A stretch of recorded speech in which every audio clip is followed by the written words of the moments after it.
Bonjour à tous, salam alaikum, j'espère qu'on bien aujourd'hui. Je vous propose la recette de ce fameux gratin de pommes de terre, facile à préparer, qui vous donne un résultat extraordinaire et un goût merveilleux. Et on passe tout de suite aux ingrédients et à la préparation.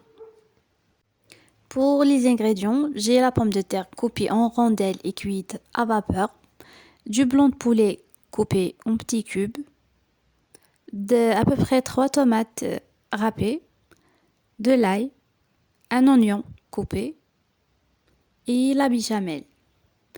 Et pour les épices, j'ai le sel, le curcuma, le poivron noir et le gingembre. Et on passe à la cuisson.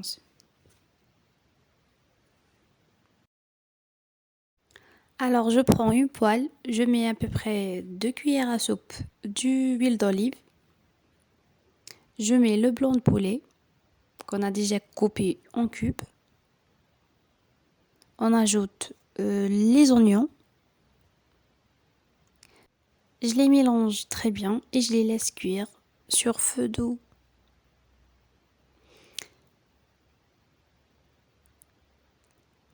Et puis j'ajoute l'ail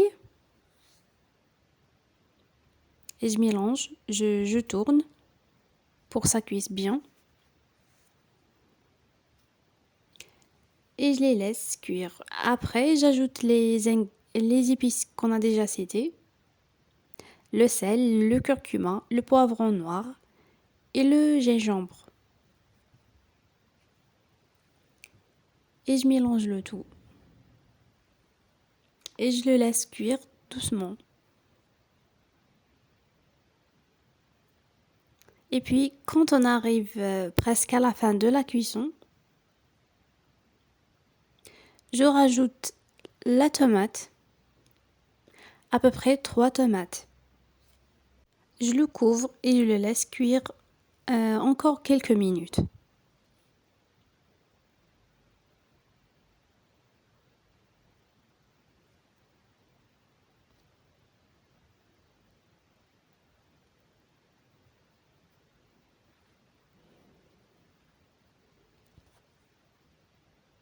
Quand mes tomates sont bien cuites, j'ajoute la sauce béchamel. Et puis 5 minutes après, j'éteins le feu. Et on passe à la dernière étape. Et puis je prends un moule à gratin que j'ai beurré bien sûr. Et je mets en premier les pommes de terre. Et puis je verse le mélange.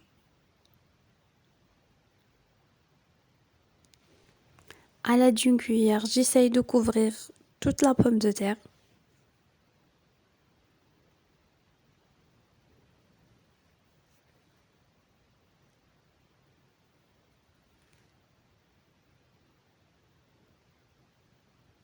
Et puis j'ajoute le fromage râpé.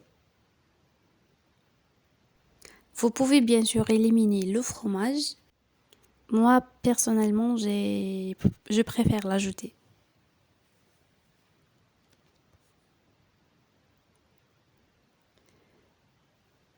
Et pour la décoration, j'ai mis les olives vertes coupées en rondelles. Comme vous pouvez utiliser le basilic par exemple. Et maintenant, je le mets au four à 180 degrés pour une durée de 20 minutes à peu près. Quand il commence à avoir une couleur dorée et bien grillée. Et je vous laisse découvrir le résultat final. Et si cette recette vous a plu, n'hésitez pas de liker la vidéo et de me donner vos avis dans les commentaires. À la prochaine avec une nouvelle recette.